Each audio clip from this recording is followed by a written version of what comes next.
Di suatu desa terpencil di pinggiran hutan belantara. Ada cerita yang diceritakan turun-temurun. Si Putih seekor harimau putih, penjaga hutan dan seisinya. Bulunya seputih awan pagi. Matanya biru laksana danau di pedalaman. Dan langkahnya nyaris tak bersuara, menyatu dengan bisikan angin di antara dedaunan. Alkisah, Sang Putih bukanlah harimau biasa. Ia adalah jelmaan dari arwah seorang pangeran bijaksana yang mengorbankan dirinya ribuan tahun lalu untuk melindungi hutan dari keserakahan manusia. Sejak saat itu, ia menjelma menjadi penjaga abadi, memastikan keseimbangan alam tetap terjaga. Kehadirannya tidak untuk ditakuti, melainkan untuk dihormati. Di desa terdekat, hiduplah seorang pemuda bernama Banyu. Sejak kecil, ia selalu mendengarkan cerita Sang Putih dari neneknya. Berbeda dengan teman temonia yang menganggapnya hanya dongeng pengantar tidur, Banyu percaya dengan sepenuh hati. Setiap hari, ia masuk ke hutan bukan untuk berburu, melainkan untuk belajar. Ia belajar bahasa sungai, isyarat angin, dan nyanyian burung. Baginya, hutan adalah guru terbesarnya. Suatu hari, kabar buruk datang ke desa. Sekelompok orang asing datang dengan mesin-mesin besar yang meraung-raung. Mereka mulai menebang pohon-pohon raksasa tanpa ampun, merusak tanah, dan mengotori sungai. Hutan yang tadinya damai, kini menjerit kesakitan. Hewan-hewan berlarian ketakutan, kehilangan rumah mereka. Warga desa cemas, namun tak berani melawan.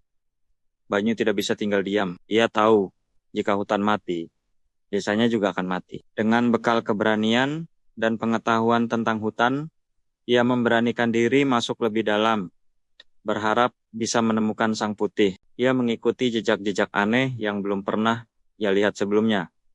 Jejak yang memancarkan cahaya lembut di bawah sinar rembulan. Setelah berjalan berhari-hari, Banyu tiba di sebuah air terjun tersembunyi yang airnya berkilauan seperti kristal. Di sana, di atas sebuah batu besar, duduklah sesosok makhluk yang selama ini hanya ada dalam mimpinya. Sang Putih, dengan aura kebijaksanaan yang memancar dari seluruh tubuhnya. Harimau itu menatap Banyu dengan matanya yang biru dan tenang, seolah sudah menunggunya. Bukannya takut, Banyu justru merasa damai. Ia membungkuk hormat dan mulai berbicara dari hati ke hati. Ia menceritakan tentang kerusakan yang terjadi, tentang kesedihan para penghuni hutan, dan tentang ketakutan warga desa. Wahai penjaga agung, kata Banyu, kami membutuhkan pertolonganmu. Hutan ini adalah ibu kami, dan ia sedang terluka parah.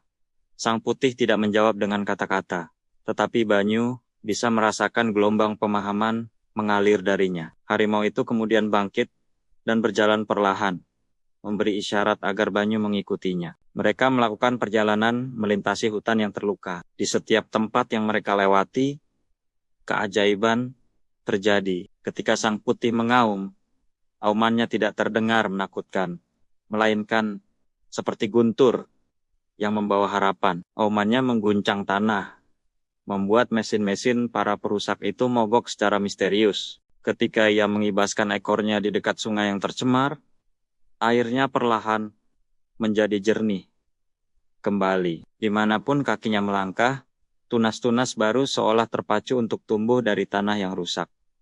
Para perusak hutan menjadi panik. Peralatan mereka rusak, dan mereka mulai melihat bayangan putih yang bergerak cepat di antara pepohonan, membuat mereka ketakutan. Mereka mengira hutan itu berhantu. Akhirnya, tanpa bisa melanjutkan pekerjaan mereka, kelompok itu lari terbirit-birit, tidak pernah kembali lagi. Setelah para perusak pergi, Banyu dan Sang Putih berdiri di puncak bukit, memandang hutan yang mulai pulih. Sang Putih menoleh ke Banyu, dan kali ini Banyu mendengar suara bijak di dalam benaknya. Bukan dari mulut harimau itu. Penjaga sejati bukanlah aku seorang, kata suara itu. Penjaga sejati adalah mereka yang hatinya terikat pada hutan, seperti dirimu. Teruslah jaga rumah ini. Ajarkan generasimu untuk mencintainya. Maka rohku akan selalu hidup bersama kalian. Setelah menyampaikan pesannya, Sang Putih melompat ke dalam kabut tebal dan menghilang, meninggalkan Banyu dengan tugas mulia. Banyu kembali ke desanya, bukan lagi sebagai pemuda biasa, tetapi sebagai pewaris semangat Sang Putih Ia mengajari anak-anak untuk menanam pohon, menghormati setiap makhluk hidup, dan mendengarkan suara alam. Desa itu pun menjadi benteng pertahanan hutan. Mereka hidup harmonis dengan alam, memahami bahwa kekayaan sejati bukanlah emas atau kayu, melainkan udara bersih, air jernih, dan hutan yang lestari. Legenda Sang Putih tak lagi hanya sebuah cerita, tetapi menjadi pengingat hidup bahwa di dalam diri setiap manusia yang peduli, terdapat roh penjaga yang siap melindungi bumi pertiwi. Cerita ini mengajarkan kita bahwa kekuatan terbesar untuk melindungi alam tidak datang dari makhluk gaib, tetapi dari hati nurani dan tindakan nyata kita sendiri. Mari kita semua menjadi banyu di kehidupan nyata, menjadi penjaga bagi hutan dan bumi kita. Terima kasih sudah menonton. Jika kamu suka dengan cerita seperti ini, jangan lupa untuk like, komen, dan subscribe ya. Sampai jumpa di video selanjutnya.